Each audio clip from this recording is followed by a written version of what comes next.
नमः श्रीवर्धमानाय निर्धूतकलिलात्मने सालोकानां त्रिलोकानां यद्विद्यादर्पणायते यद्विद्यादर्पणायते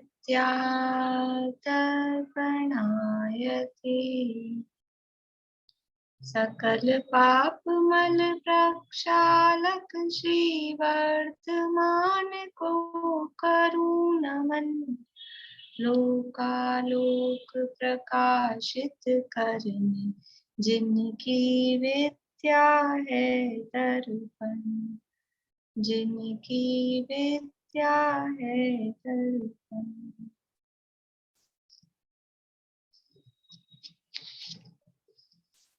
श्लोक पूछ लूं मैं एडिंग से।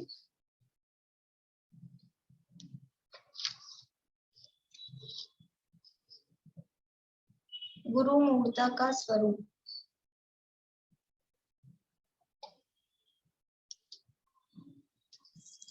ग्रंथाराम विहिंसानां संसार आवर्तवर्तीनां पाषण्डीनां पुरस्कारो ज्ञेयं पाषण्डी मोहिनम्। वात्सल्य अंग का स्वरूप।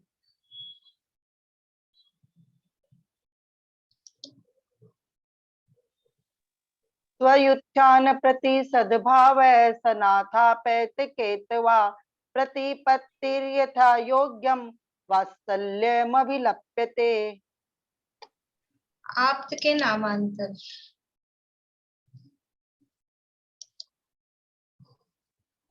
परमेष्टि परम ज्योति विरागो विमलः कृति सर्वज्ञो अनादि मध्यांत सार्वः शास्त्रोपलाल्यते। सच्चे शास्त्र का स्वरूप।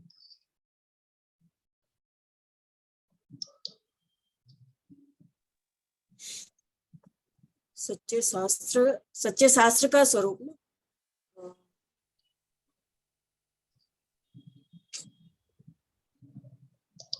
एक शब्द आगे वाला आप तो पग मनोलंगम आदर्शेषि विरोधकम तत्वोपदेश कृतार्वम शास्त्रम का पथघटनम। बढ़िया। 8 अंगों में प्रसिद्ध व्यक्तियों के नाम।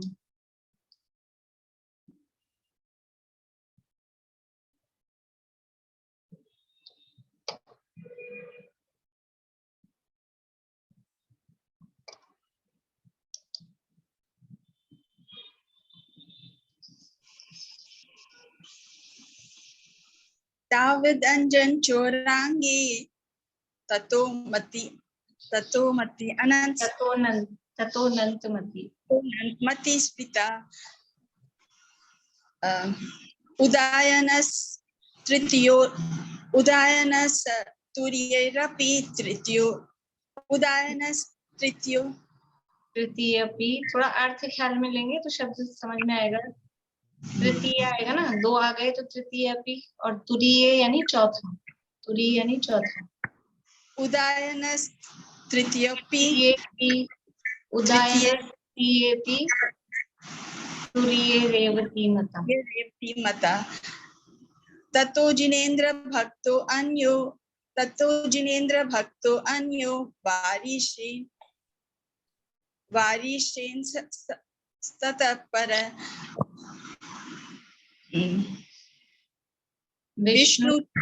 विष्णु च वज्रनामा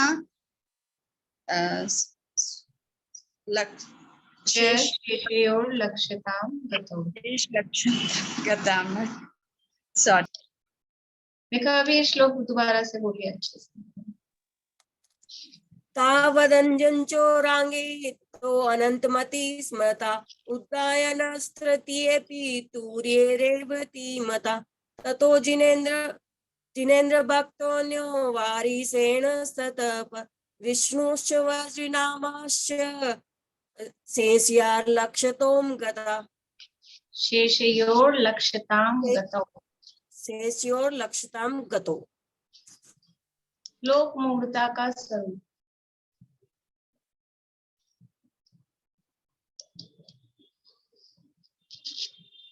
आपगा सागर स्नानम स्नानम सित्ताश्मनाम गिरिपातो अग्निपातश्च लोकमूर्ता निगद्यते।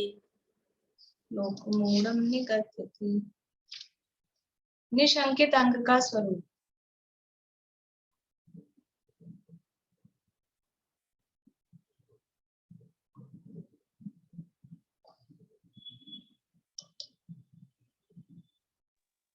इदमेवेदृशं चैव तत्त्वं नान्यन्य चान्यथा इत्यकम्पाय सांभोवत् तन्मार्गे संशया रुचि। प्रभावना अंग का स्वरूप।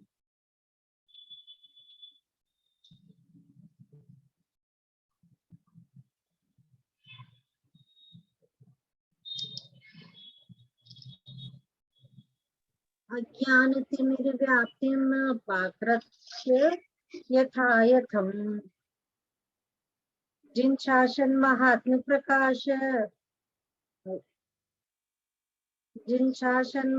प्रकाश स्यात् स्यात् प्रभावना। सच्चे गुरु का स्वरूप।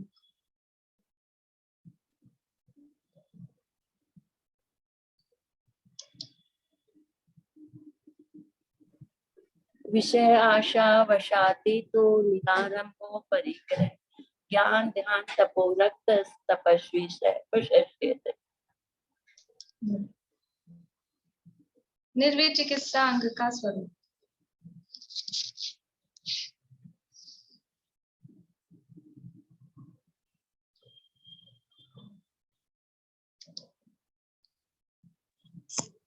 स्वभाव तो असुचो काय रत्नत्रय पवित्रते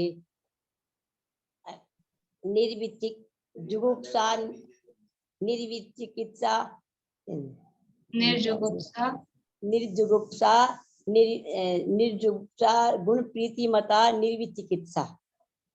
निर्विचिकित्सा। उपगोहन अंग का स्वरूप।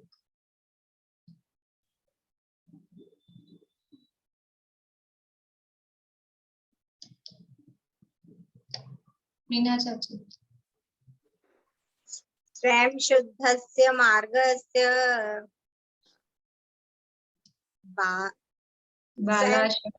मार्गस्य बालाशक्त जनाश्रयां तत् वाच्यताम गुण गुण वाच्यतां यत् प्रमार्जन्ति तद्वदन्ति उपगूहनम्।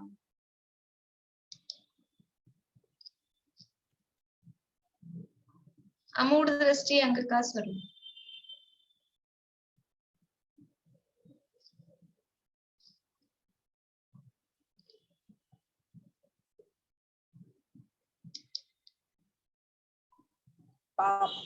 पापथे पथि दुखानां पापतिस्ते अपसम्मति असंप्रति अनुकीर्ति रमूढ़ा दृष्टि रुच्यते। सच्चे देव का स्वरूप।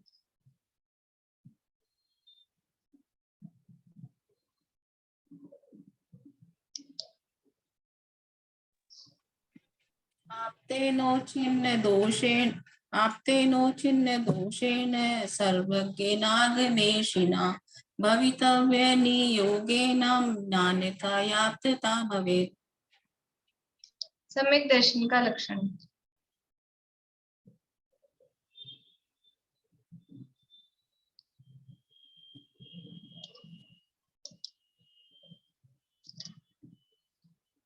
शब्दानां परमात्मानां परमात्मा नाम नहीं, आप जब भी बोलते हैं तब यही बोलते हैं, उसको ठीक करिए। शब्दानां परमात्मानां आप्त आगम तपोव्रता त्रिमूढ़ मूढ़मस्तां सम्यक दर्शन मस्य में। शुद्ध बोलना है श्लोक ही वाला।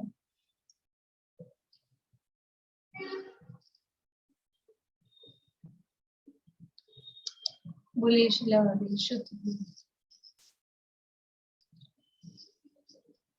आवाज नहीं चालू है, आवाज चालू नहीं है। श्रद्धानं परिमार्धानाम् आप्य आगम तपोव्रतां त्रिमूढापोढिमष्टाङ्गं सम्यक् दर्शनम् अस्मयम्। धर्म और संसार का मार्ग।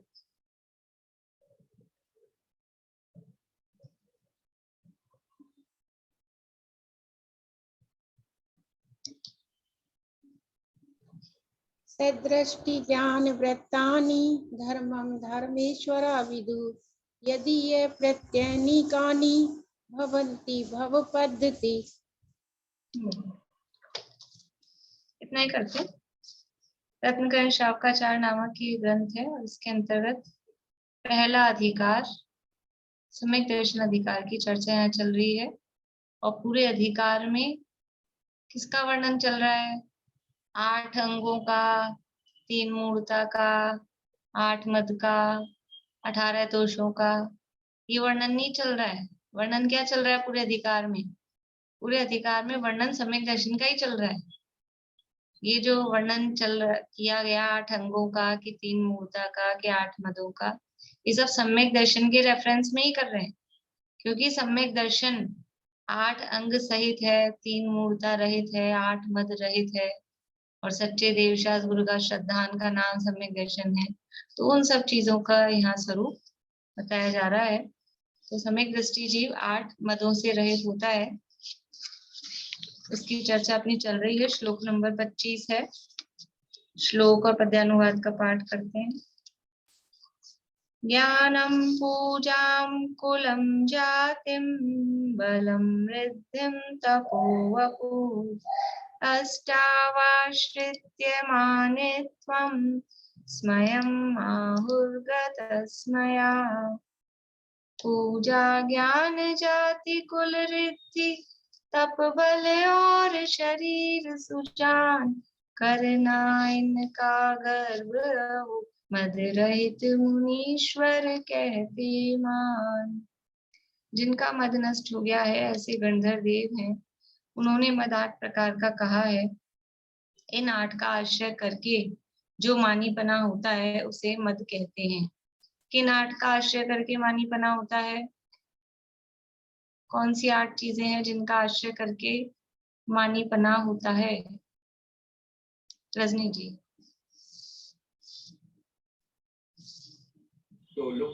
ज्ञान, पूजा, कुल जाति, रिद्धि, बल, तप और शरीर। बढ़िया। इन 8 के आश्रय से मानीपना होता है। किसको होता है? सम्यक दृष्टि को होता है कि मिथ्या दृष्टि को होता है? मिथ्या दृष्टि को होता है। सम्यक दृष्टि को ये मद नहीं होते। क्यों नहीं होते? एक शब्द में या एक वाक्य में जवाब देंगे। सम्यक दृष्टि को ये मद क्यों नहीं होते?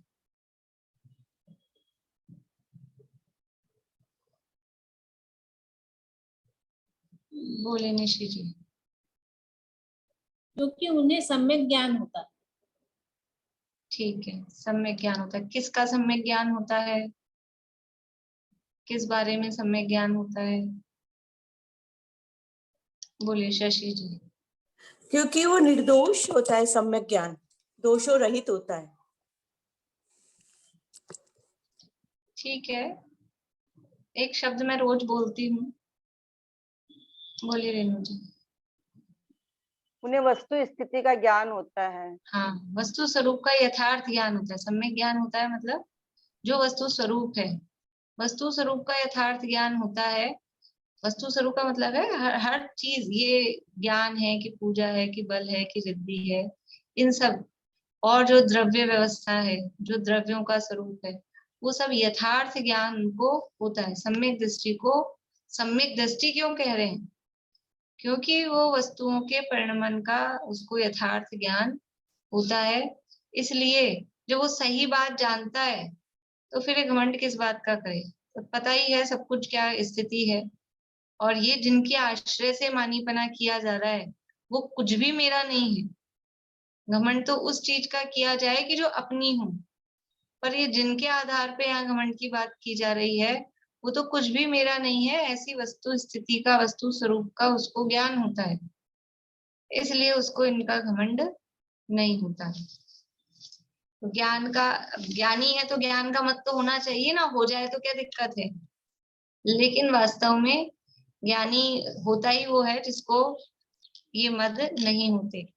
ज्ञान, पूजा, कुल, जाति, बल, रिद्धि, इतने मदों की चर्चा अपनी हुई थी। कल तप मत की भी बात अपनी हो गई थी पूरी, कि ज्ञान सम्यक दृष्टि तप का मद भी नहीं करता है, क्योंकि ये जो तप यानी थोड़ा बहुत बाहर में कुछ किया, व्रत आदि, जिसे बाहरी तप को तप कहा जा रहा है, तो वो समझता है कि ये क्या किया, ये मैंने जो ये कुछ किया है ये कुछ है ही नहीं वास्तव में।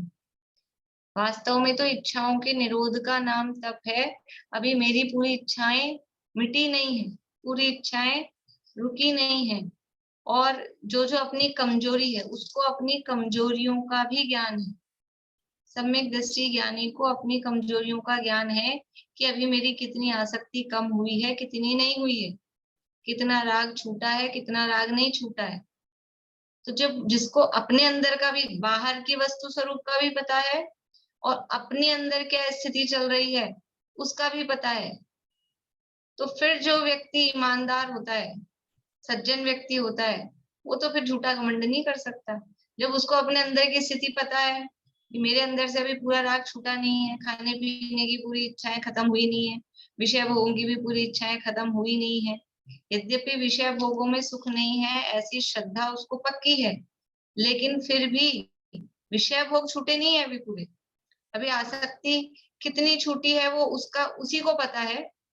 मान लो बाहर से कोई व्यक्ति अपने खूब गुणगान गा रहा हो कि ये तो ऐसे हैं, ऐसे ऐसे हैं, मान लो बहुत त्यागी है, तपस्वी हैं, और उस व्यक्ति को बताओ कि अंदर से मैं तो अभी तो मेरे हुआ ही नहीं है, मेरे तो इच्छाएं तो कम हुई नहीं है, छूटी नहीं है, तो अंदर से कैसा लगता है? अगर सज्जन व्यक्ति होता है उसको लगता है अरे झूठी प्रशंसा क्यों कर रहे हैं, अच्छी बात नहीं है। हाँ, जो बेईमान होगा उसको तो मजा आएगा, अच्छी बात है, चलो अपनी प्रशंसा हो रही है, कोई बात नहीं, बढ़िया बात है। लेकिन सम्यक दृष्टि ना, ईमानदार है, ईमानदार, जितना उसको त्याग है कि नहीं है ये उसको पता है।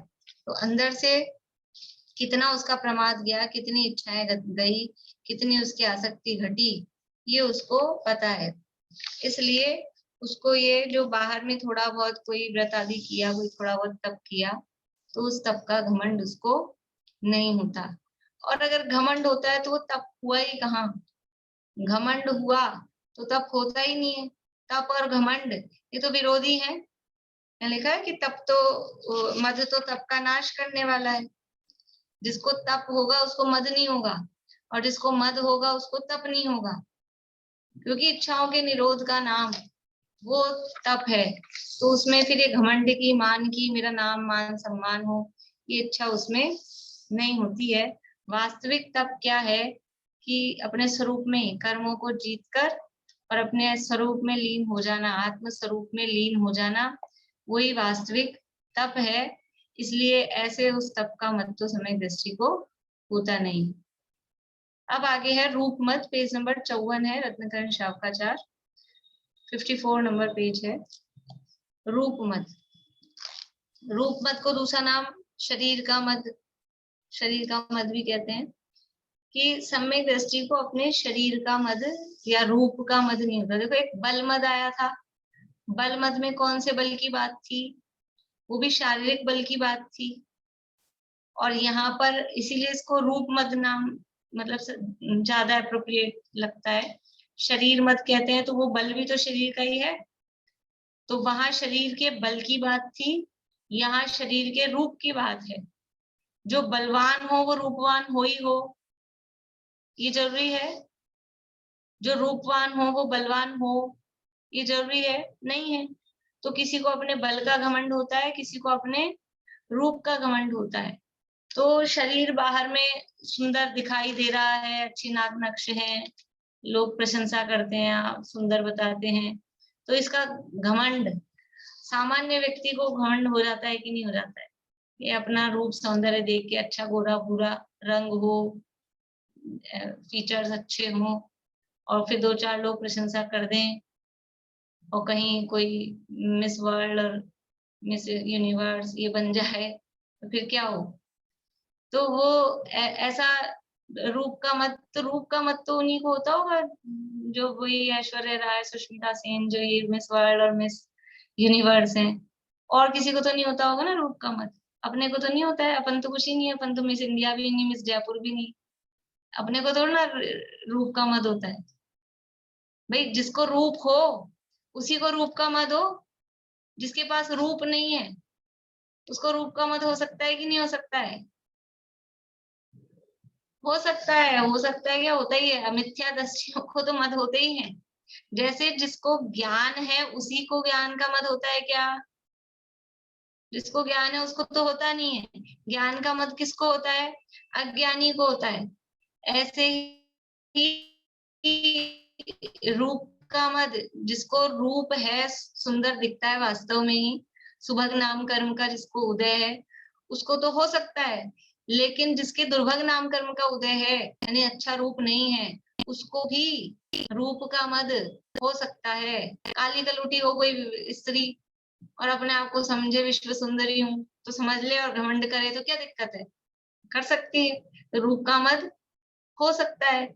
इसलिए रूप का मद है तो सुंदर। देखो, एक तो वैसे ही अपने आप को सुंदर माने, अच्छे नाक नक्श नहीं हो, रंग काला हो, फिर भी अपने आप को सुंदर माने तो ठीक है। लेकिन कोई वास्तव मतलब अपने आप को सुंदर नहीं मान रहा है, वो कुरूप है और अपने आप को कुरूप मान रहा है और कुरूप मानकर दुखी होके रहता है कि हम तो कुरूप हैं, हम तो कुरूप हैं, हमारा तो रूप ही नहीं है।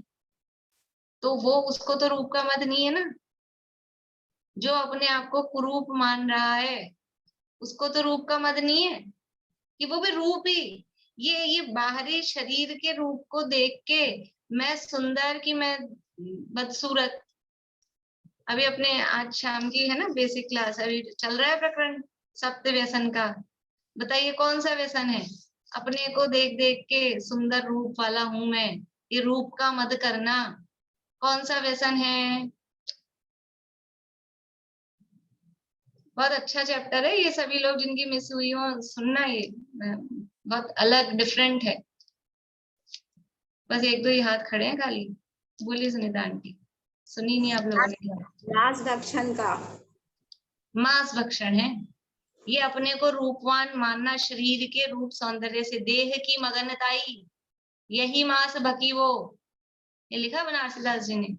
ये अपने शरीर के रूप सौंदर्य में मग्न रहना, आते जाते बस कांच के आगे और बस ये मैं ये अपने आप को निहारना निखारना, ये क्या है?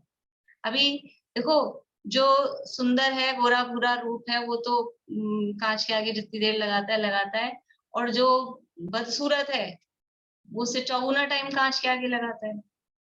उससे ज्यादा समझ लो लिपापोती करता है, जो भी करता है शरीर की सुंदरता के लिए। वो क्या कर रहा है? ये सब देह में मगन हो रहा है ना, वो सारा समय इस रूप के लिए ही लगा रहा है। ये देह की मगनताई, ये मांस भक्षण है। ये रूप का मद करना, ये मांस भक्षण नामक व्यसन है। इस शरीर के रूप में सुंदरता में लीन होना मांस चल रहा है। मांस ही तो है, ये शरीर क्या है? और इसमें लीन हो रहे हैं, इससे अपने आप को सुंदर बेरूप, इसको अपना स्वरूप मान रहे हैं। इसको निश्चय व्यसनों में इसको मांस भक्षण कहा। बोलिए रेणु जी।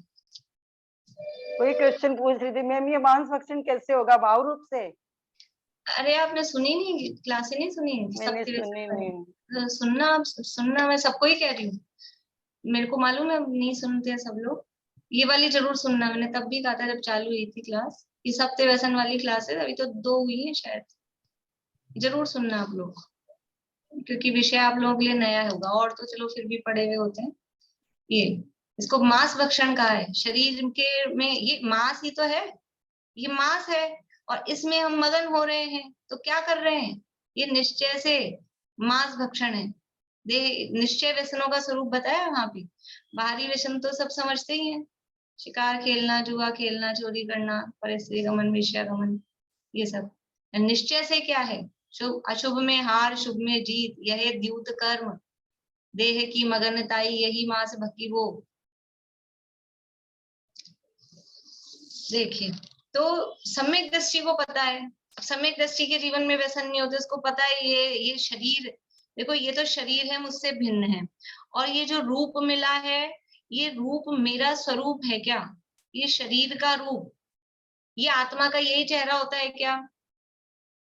आत्मा का यही चेहरा होता है क्या? अरे कितने चेहरे बदले हमने, कभी कभी गाय का मुखौटा लगाया, कभी कुत्ते का मुखौटा लगाया, कभी देव का लगाया, कभी देवी का लगाया, कभी नारकी का लगाया, है कितने कितने तरह के। ये मनुष्यों में भी अलग अलग तरह के, कभी अफ्रीकन, कभी अमेरिकन, कभी इंडियन, कभी जापानी, कभी चाइनीज, लगाए कि नहीं लगाए? सब तरह के जन्म हुए कि नहीं हुए? पंच परावर्तन में सब हुए। तो ये कोई आत्मा का रूप, ये फिक्स हो गया क्या अपना रूप? तो बदलता रहता है। एक वो कोई शायरी सी आती, पूरी तो नहीं याद आ रही मुझे, इतने चेहरे बदले हमने, असली चेहरा भूल गया। दूसरी लाइन है, ऊपर की लाइन ध्यान नहीं आ रही। इतने चेहरे बदले हमने, असली चेहरा ही क्या है? अब अपना स्वरूप क्या है, आत्मा का क्या स्वरूप है, वो भूल गए। इसी को अपना मानते रहे, जब जो शक्ल मिलती है यही मैं हूं। मैंपना तो आ रहा है, लेकिन वो मैंपना कहाँ से आ रहा है, किस में आ रहा है, ये नहीं विचार हो रहा। क्योंकि मैं तो हमेशा रह रहा हूँ, लेकिन ये हमेशा रहता है क्या? अरे ये चेहरा तो बचपन से लेके बुढ़ापे तक में ही बदल जाता है। अभी कोरोना के बाद कुछ लोग मिले, तो वो बीच में 1-2 साल में, मतलब समझ लो लोगों की शक्ल ही बदल गई हो, घर में रह रह के ऐसे हो गए ना। कोई बहुत हेल्दी हो गया, कोई अलग अलग टाइप से हो गए। देखे होंगे आप लोगों ने भी, सबके सबके बॉडी और शक्लें अलग हो गई। तो वो ये तो ऐसे ही बदल जाता है, कभी कभी पहचान में नहीं आता है। तो ये सम्यक दृष्टि को ये यथार्थता पता है कि ये मैं नहीं हूँ, ये शरीर का स्वरूप, ये मेरा रूप नहीं है। और अगर अभी ये रूप दिख रहा है, सुंदर दिख रहा है, व्यवहार से ये मेरा रूप कहा भी जाता है, तो ये कैसे प्राप्त हुआ है? कौन से कर्म के उदय से मिलता है? ये शरीर कौन से कर्म के उदय से मिलता है? शरीर कौन से कर्म के उदय से मिलता है? बोलिए सरोजा जी। हो गया चालू? कहाँ गए? गायब ही हो गए। चलिए प्रेमलता जी बोलिए।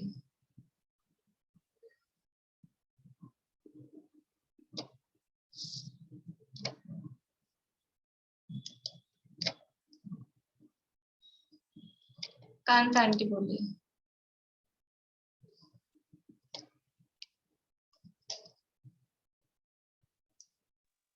नाम कर्म के उदय से। बढ़िया, नाम कर्म के उदय से शरीर मिलता है ना? और नाम कर्म में भी अब सुंदर रूप मिला, तो कौन से कर्म के उदय से मिलता है? सुंदर रूप।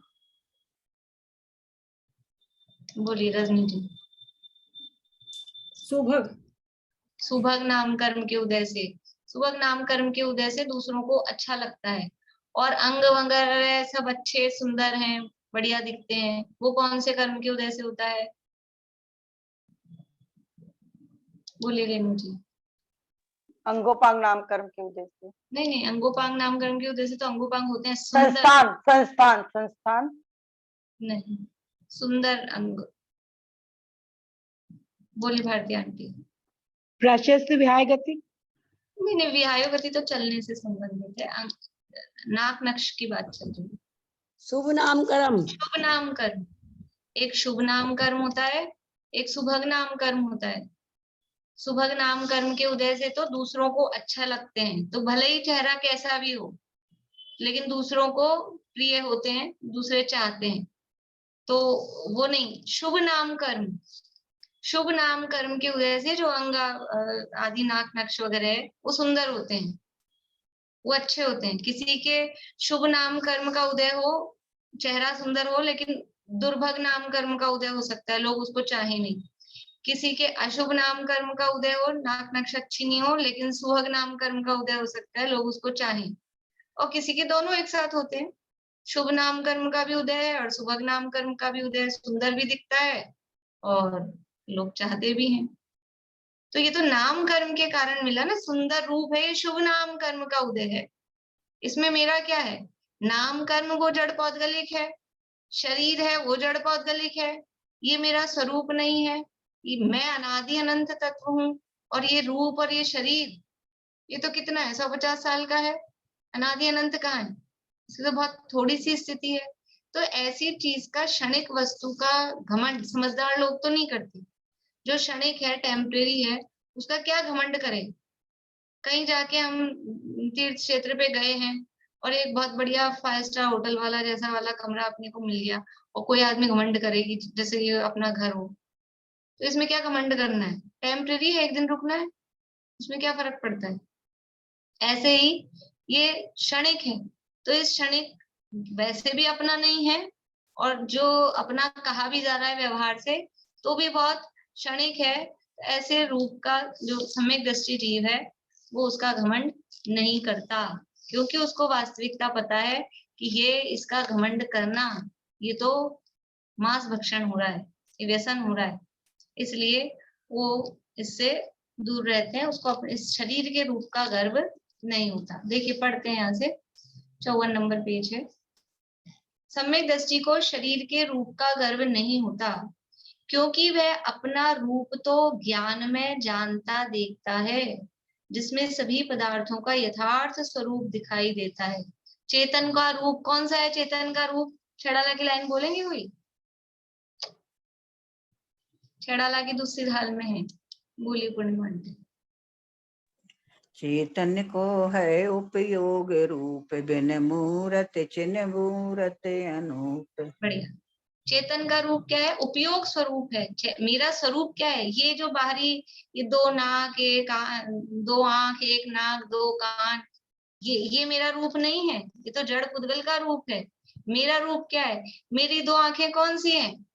मेरे 2 हाथ कौन से हैं? ज्ञान और दर्शन, यही आंखें हैं, यही हाथ है, यही पांव है, यही है मेरे। तो चेतन का है को है उपयोग रूप, बिन मूरत चिन्ह मूरत अनूप। चैतन्य का स्वरूप कैसा है? उपयोग रूप है, ज्ञान दर्शन स्वरूप है, और बिन मूरत है यानी अमूर्तिक है। उसमें स्पर्श रस गंध वर्ण ये नहीं पाए जाते हैं। बिन मूरत का मतलब, बिन मूरत का मतलब ऐसे पत्थर की मूर्ति नहीं है, पत्थर की मूर्ति नहीं, मूर्तिक। मूरत यानी मूर्तिक, मूर्तिक यानी जिसमें स्पर्श रस गंध और वर्ण पाया जाए, ऐसे पुद्गल को कहते हैं मूर्तिक। और चेतन कैसा है? बिन मूरत यानी अमूर्तिक, यानी जिसमें स्पर्श रस गंध वर्ण नहीं पाए जाते। अब ये जो रूप दिखाई दे रहा है तो छुआ जा रहा है, इसका रंग दिखाई दे रहा है, गोरा काला। गोरा रंग देख के घमंड करना, काला रंग देख के दीनता लाना, ये मूर्खता है, ये मूर्खता है, रूप का मद है। क्योंकि ये मेरा स्वरूप ही नहीं है, क्योंकि मैं तो हूं अमूर्तिक, मुझ में वर्ण है कहाँ? तो फिर ये गोरा रंग और काला रंग ये मेरा कहाँ से हुआ? और फिर इसको देख के कोई दीनता ला रहा है कि कोई घमंड कर रहा है, तो मूर्खता ही तो है, और क्या है? जो अपना ही नहीं है उसको देख देख के आप दुखी हो रहे हो कि सुखी हो रहे हो, मूर्खता है। चेतन को है उपयोग रूप, बिन मूरत चिन्ह मूरत अनूप।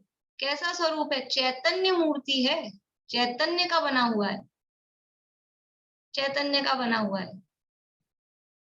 कल प्रवचन में बात आई थी, हर चीज किसी ना किसी धातु की बनी होती है। धातुएं होती है अलग अलग तरह की, बर्तन होते हैं तो वो धातु के होते हैं, कि पीतल के, कि तांबे के, कि स्टील के, कि सोने के, कि चांदी के, वो धातु। शरीर बनता है, शरीर किससे बनता है? शरीर में 7 धातुएं होती है, सप्त धातु से बनता है ना ये अपना शरीर, शरीर भी धातु से बनता है। और आयुर्वेद में तो ये सप्त धातुएं होती हैं। इसके अलावा और भी उसमें समझ लो जो होते हैं ना उनके जो वो, उसमें भी और धातुएं, हाँ संस्कृत में व्याकरण में धातुएं होती है कि नहीं? कौन सी धातु? विनीता आंटी खुश हो गई धातु संस्कृत की सुन के। पठ धातु, गम धातु, धातुएं होती हैं अलग अलग संस्कृत में व्याकरण में वहां भी धातुएं होती हैं, तो सब जगह धातु होती है। तो मैं चैतन्य, मैं भी किससे बना हूं? धातु से बना हूं। कौन सी धातु है? चैतन्य धातु। कौन सी धातु से बना हूं? चैतन्य धातु। जैसे सूरज होता है ना, सूरज, सूरज किससे बना है? अभी अपने मतलब जैन दर्शन या वो मत समझो कुछ भी, अपने को जो सूरज दिखता है दुनिया में बाहर, वो सूरज किससे बना है? किससे बना है? क्या कहेंगे?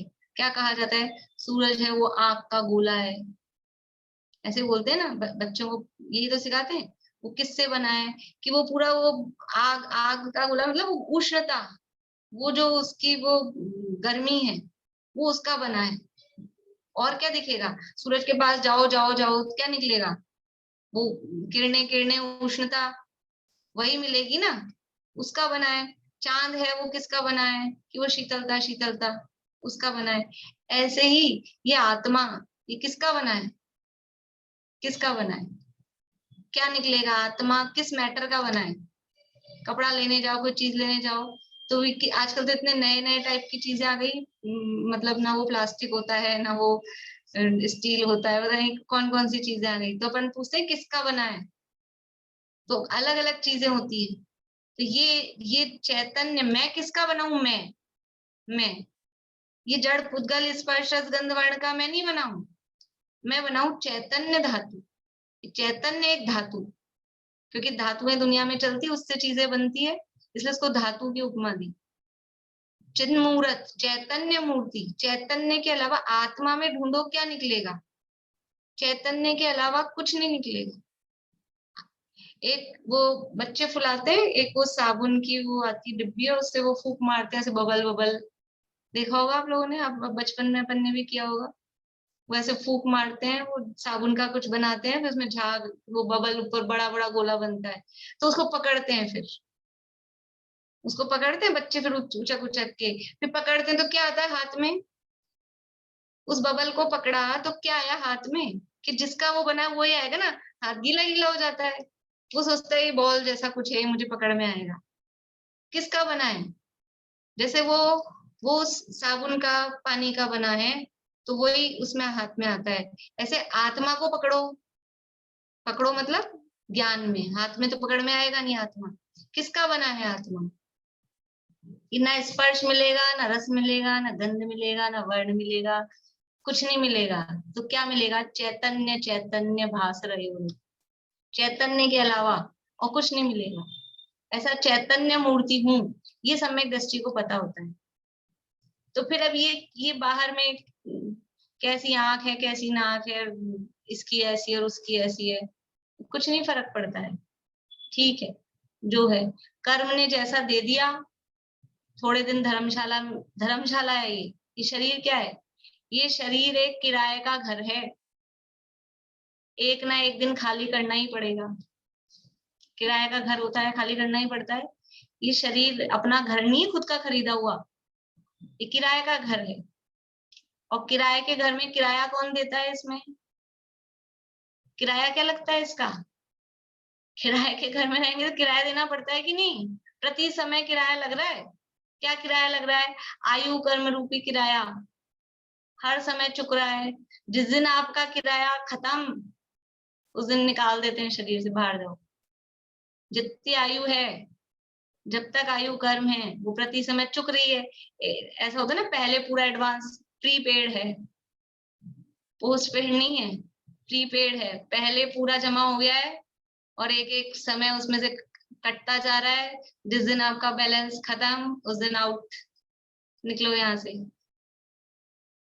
तो ये शरीर अपना स्वरूप नहीं है, ये सम्यक दृष्टि। ये इसका क्या मत करे। किराए की चीज का कोई आदमी घमंड करता है? किराए का घर दिखा दिखा के आप अपना वैभव दिखा सकते हो किसी को कि देखो ये हमारा घर है। अपना खुद का हो, 2 कमरे का भी हो, तो आदमी दिखाता है कि ये अपना है। किराए के घर का कोई घमंड किया जाता है? ये किराए का घर है। तो सम्यक दृष्टि को ये सब वस्तु स्थितियां पता होती हैं, इसलिए कैसे घमंड करे, कैसे करे?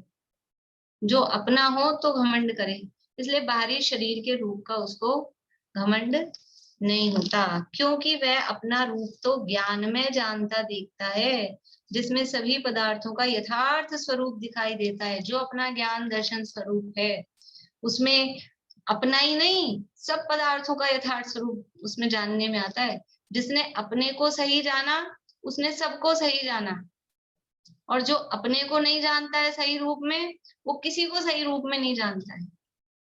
जो एक को जानता है वो सबको जानता है, और जो एक को नहीं जानता वो किसी को नहीं जानता। जो अपने को जानता है उसका सारा ज्ञान सच्चा, और जो अपने को नहीं जानता है उसका सारा ज्ञान झूठा। अभी तत्वार्थ सुख में पढ़े ना अपन कि सम्यक दर्शन है तो सारे ज्ञान भी सम्यक, और मिथ्या दर्शन है तो जितना जो कुछ ज्ञान है वो सारे भी कुमति कुश्रुत वो सारे ज्ञान भी मिथ्या हो जाते हैं। ये चमड़ा में शरीर का रूप मेरा रूप नहीं है। इस देह का रूप क्षण क्षण में विनाशी है। एक दिन आहार पान नहीं करे तो महाविरूप दिखने लगता है। कैसा तो ये रूप है शरीर का, क्षण क्षण में विनाशी। कि अभी सुबह बढ़िया दिखता है, सुबह नहा धो के तैयार हो तो बढ़िया दिखता है, शादी में जाते हैं, पार्टी में जाते हैं, जब जाते हैं, अभी आजकल फोटो का जमाना आ गया ना, तो सब लोग क्या करते हैं, पहले तैयार होते ही पहले फोटो खींच लो। सबको पता है, सबको इतना ज्ञान सम्यक है कि जिसकी हद नहीं, लेकिन फिर भी पता नहीं, सबको मालूम है कि पहले तैयार होते ही फोटो खींच लो। क्यों? क्योंकि बाद में तो बिगड़ जाने वाला है। मालूम है सारा चेहरा, घर आके कोई नहीं फोटो खींच सकता है। घर आके क्या खींचेंगे, सब फैल गया, सब बेकार हो गया, शक्ल ही बिगड़ गई, अभी क्या फोटो खींचेंगे।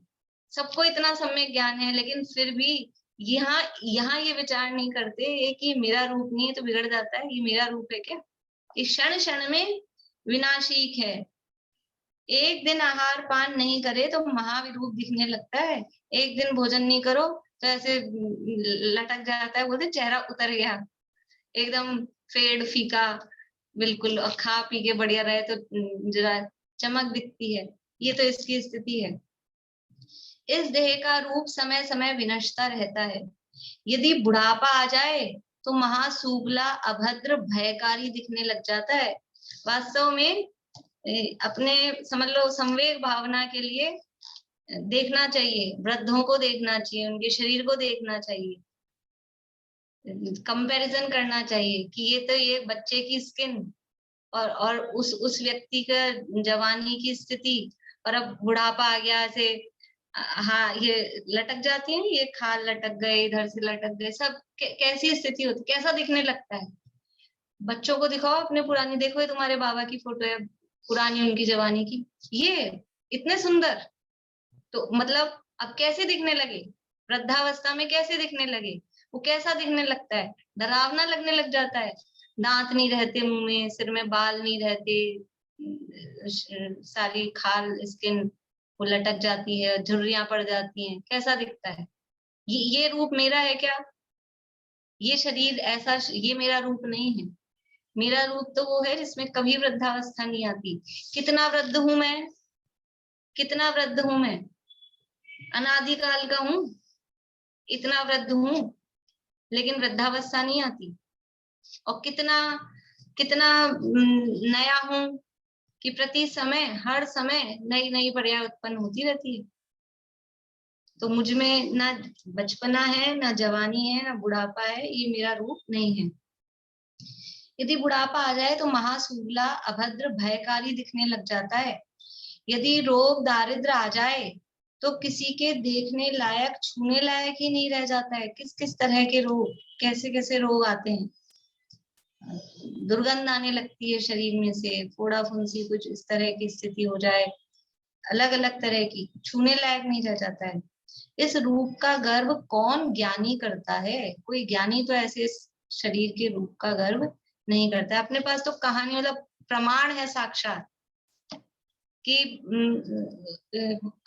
क्या नाम, सनत कुमार चक्रवर्ती थे और बहुत रूप सुंदर उनका, तो स्वर्ग में चर्चा चल रही है उनके रूप की कि क्या सुंदर हैं, अभी धरती लोक पर, यहाँ पे मनुष्य लोक में इतने सुंदर।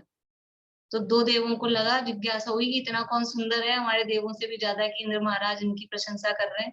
कि चलो देखने चलते हैं, तो वो आ गए उतर के ऊपर से। तो उस समय क्या कर रहे थे, वो जरा व्यायाम वर्जिश उसमें थे, अपने एक्सरसाइज कर रहे थे, धूल वूल में, कपड़े वपड़े कोई आभूषण पहन नहीं रखे थे, धूल में हो रहे थे। और देवों ने आके देखा तो देव गदगद हो गए और प्रकट हो गए उनके सामने कि हम स्वर्ग के देव हैं। और इंद्र महाराज खूब प्रशंसा कर रहे थे आपके रूप की, वास्तव में आप तो गजब ही रूपवान हो, आपके जैसा तो कोई है ही नहीं, स्वर्ग में ही नहीं है। तो उनको लगा कि क्या बात है, तो थोड़ा सा अहंकार में आ गए। क्या बोले, अरे अभी क्या देखते हो, तो थोड़ा गंदा हो रहा हूँ, कपड़े वपड़े आभूषण कुछ पहने नहीं है, अभी आ रहा हूँ मैं तैयार होके जरा दरबार में, फिर देखना, फिर कहना अभी क्या कहते हो, फिर देखना जरा। फिर से ठीक है, वहां भी देख लेते हैं। फिर वो आए तैयार हो हुआ के, अपने वस्त्र आभूषण सब पहन के, और फिर आके बैठे। अब वो तो सोच रहे, कहेंगे देव क्या, हाँ आप तो क्या गजब लग रहे हो। अब वो देव तो कुछ बोले नहीं, अब चुप, और उनका मुंह तो थोड़ा ऐसा हो गया। तो वो बोले, भी क्या बात है, राजा साहब पूछे क्या बात है। बोले अब वो बात नहीं रही। क्या बात नहीं रही, कि आपके शरीर में कोढ़ के परमाणु प्रवेश कर गए हैं। और कोढ़ का परमाणु तो ऐसा होता है, बहुत जब एंटर हो ना, उसके कई सालों बाद वो रोग प्रकट होता है, इतना स्लो वो काम करता है। और वो तो देव दिव्य दृष्टि, दिव्य मतलब अधि ज्ञान के धारी थे, तो उनको वो दिख गया। तो रूप मतलब कितना क्षणिक है, अभी 1 घंटे पहले जहां वो रूप सुंदर दिख रहा था, और अब क्या हुआ कि कुछ नहीं। इस शरीर के रूप सौंदर्य का कोई ठिकाना है, एक क्षण बाद ही क्या स्थिति होती है। कितने ही ऐसे होते ना, विस्फोट वगैरह हो जाए, कुछ जल जाए। फिर आप देखा है कभी किसी व्यक्ति का जला हुआ, टीवी वगैरह में देखा हो, डर जाता है आदमी, देख नहीं सकता है। जरा सा इस भाप भी लग जाए ना, वो जलते ही कैसी स्थिति होती है। इसलिए ये शरीर तो वास्तव में अपना रूप है नहीं, कौन ज्ञानी इसका गर्व करे। यह तो एक ही क्षण में अंधा हो जाए, काना हो जाए, कुबड़ा लूला ढूंढा, वक्रमुख वक्रगीत लंबोदर विडरूप हो जाए। कुबड़ा कुबड़ निकल जाए, लूला लूला यानी हाथ जिसके नहीं हो, ढूंढा यानी लंगड़ा होना चाहिए, ढूंढा का क्या अर्थ है। वक्रमुख मुंह टेढ़ा हो जाए, ब्रेन हेमरेज हो जाता है, बीपी हाई हो जाता है, बहुत इस तरह के केस नहीं आते, वो मुंह टेढ़ा हो गया है किसी का, किसी के कुछ और प्रॉब्लम हो जाती है, एक क्षण में हो जाता है। क्या है, वक्रग्रीव गर्दन टेढ़ी हो जाए, लंबोदर पेट बढ़ जाए, विडरूप हो जाए। इसका कौन ठिकाना। यहाँ रूप का गर्व करना बड़ा अनर्थ है। इस रूप का क्या गर्व करना, क्या इसकी वो करना। सुंदर रूप पाकर शील को मलिन नहीं करो। रूप के सुंदरता कब है, कौन व्यक्ति सुंदर या सुभग नाम कर्म का उदय जिसे कहें, कौन कब चाहा जाएगा किसी को, किसको चाहेंगे लोग, कि जो शील का पालन करता है। रूप भले ही बाहर में कैसा भी हो, रूप सुंदर हो और कुशील हो, शील का पालन नहीं करता हो, तो ऐसे रूप का क्या फायदा। तो सुंदर रूप पाकर शील को मलिन नहीं करो, अपना रूप दिखाने के चक्कर में शील को मलिन नहीं करो। बड़े पंडित जी साहब के वाक्य हैं, धन के प्रदर्शन से धन लुटता है, रूप के प्रदर्शन से शील लुटता है। अभी निकालने में टाइम लग जाएगा, शायद मैंने लिख रखा है, और 2-3 चीजें ऐसे ही है। मेन तो अपने को यही बताना है, रूप का प्रदर्शन यदि करते हैं, हम दिखा रहे हैं दूसरों को, तो रूप के प्रदर्शन से क्या होगा, शील लुटता है। ये अब्रह्म का भाव है। बाहर में एक पुस्तक है, यानी उसमें शील के संबंध में उसमें लेख वगैरह हैं, तो उसमें ऐसा लिखा है, पुराने किसी का मुझे नाम याद नहीं आ रहा राइटर का, किन्हीं विद्वान का है, तो उन्होंने ऐसा लिखा, उसमें ऐसे शब्द लिखे हैं कि स्त्रियां बाहर जाती हैं, घर से बाहर जा रही हैं तो अच्छी सज धज के जाती हैं। घर से बाहर सज धज के क्यों जा रही हो, किसको दिखाने जा रही हो, और घर में पति के सामने भूतनी बन के रहती, ऐसे शब्द लिखे उसमें। घर में तो ऐसे भूतनी की जैसी रहेंगी, और बाहर जा रही है दूसरों के सामने तो सज धज के जा रही है। ये कुशील की प्रवृत्ति है। ठीक है, थोड़ा ढंग से रहो, लेकिन दूसरों को दिखा, अंदर से भाव तो ये रहता है ना कि दूसरे लोग देखेंगे। तो ये सुंदर रूप पाकर शील को मलिन नहीं करो। दरिद्री, दुखी, रोगी, अंगहीन, कुरूप, मलिन को देखकर उनका तिरस्कार नहीं करो, ग्लानि नहीं करो, दया ही करो। देखो, खुद के सुंदर रूप को देख के गर्व नहीं करो, और दूसरे का रूप कुरूप दिख रहा है तो उससे ग्लानि नहीं करना। अगर उससे ग्लानि कर रहे हैं तो ये भी रूप का मद है, क्योंकि आप शरीर देख रहे हो ना, आप चमड़ा देख रहे हो, चमड़े देख रहे हो, आपको वो जीव नहीं दिख रहा है, इंसान नहीं दिख रहा है। संसार में महाकुरूप मनुष्य तिर्यंचों का महाअभद्र भयंकर सुगला रूप अनेकों बार पाया है। स्व क्षेत्र परावर्तन, इसके अंतर्गत ध्यान आ रहा है। स्व क्षेत्र परावर्तन कि शरीर की अवगाहनाएं धारण हुई, तो कौन कौन सी अवगाहनाएं नहीं मिली, सब तरह की अवगाहनाएं, तो उसमें कैसे कैसे रूप मिले, अनेकों बार पाया है। इसलिए रूप का गर्व नहीं करो। ये सम्यक दृष्टि के विचार रहते हैं। वो शरीर ही अपना नहीं मानता है तो फिर इस शरीर का रूप, वो मेरा रूप कैसे हो सकता है। जितना इसके संबंध में अपन विचार करें, जितना कहें, मतलब तो आज में पूरा करना है, नहीं फिर 1 घंटा और चल सकता है, क्योंकि ये तो ऐसा है, हम विचार करें वास्तव में कि ये शरीर है, ये मैं नहीं हूँ, शरीर का रूप मेरा नहीं है, तो इसलिए मेरा स्वरूप क्या है उस पर विचार करें। ये 8 मद सम्यक दर्शन का नाश करने वाले हैं। इनका संसर्ग स्वप्न में भी जैसे नहीं हो वैसे निरंतर प्रवर्तन करना योग्य है। ये जो 8 ही मद हैं, ये वास्तव में सम्यक दर्शन का नाश करने वाले हैं, मतलब सम्यक दर्शन उत्पन्न ही नहीं होगा ये मद होंगे तो। और इनका संसर्ग मतलब इनका संसर्ग मतलब ये हो नहीं जीवन में, स्वप्न में भी जैसे नहीं हो वैसे निरंतर प्रवर्तन करना योग्य। जैसे भी ये मद नहीं हो, सपने में भी नहीं आए ये मद, वैसे ही काम करना चाहिए। इस प्रकार सम्यक दृष्टि इन 8 मदों से रहित होता है। अब मद करने से क्या हानि होती है वो अगले श्लोक में बताएंगे। बोलिए कविता। तो आपका पंच परावर्तन वाला है ना, आप लिंक भेज देंगे मुझे? ये अभी तो चला कुछ दिनों पहले ही, जब उसमें कार्तिकेय अनुप्रेक्षा में भी चला और द्रव्य संग्रह में भी चला, डाल दूंगी मैं लिंक। हाँ, और एक मैं ये थी कि जैसे मेरी मिस्टेक हो रही है बोलने में, तो मैं इसको कैसे सही करूं? मैंने आपको कहा ना, एक तो आप जोर से बोले हमेशा, और बिल्कुल जो अक्षर लिखा है वही पढ़े। अक्षर तो पढ़ने अपने को आते हैं, क ख ग घ। जो अक्षर लिखा है ध्यान से, क्या लिखा है, मात्रा कहाँ लगी है, किस पे लगी है। अपन क्या कर रहे हैं, जल्दीबाजी में पढ़ते हैं, अच्छे से उसमें आंख में देख के कि किस अक्षर पे मात्रा लगी है, कौन सी मात्रा लगी है, और फिर एक बार रिकॉर्ड करके खुद सुने कि ये मेरी किस जगह गलती हो रही है। आप अभी बोल के आप रिकॉर्ड कर लीजिए, फिर इससे मिलाइए कि कहाँ कहाँ गलती हो रही है मेरी। वो मात्राएं इधर की उधर और ऐसे कुछ बीच में शब्द गायब ऐसे होते हैं आपके, तो थोड़ी सी मेहनत आपको करनी पड़ेगी। चलिए।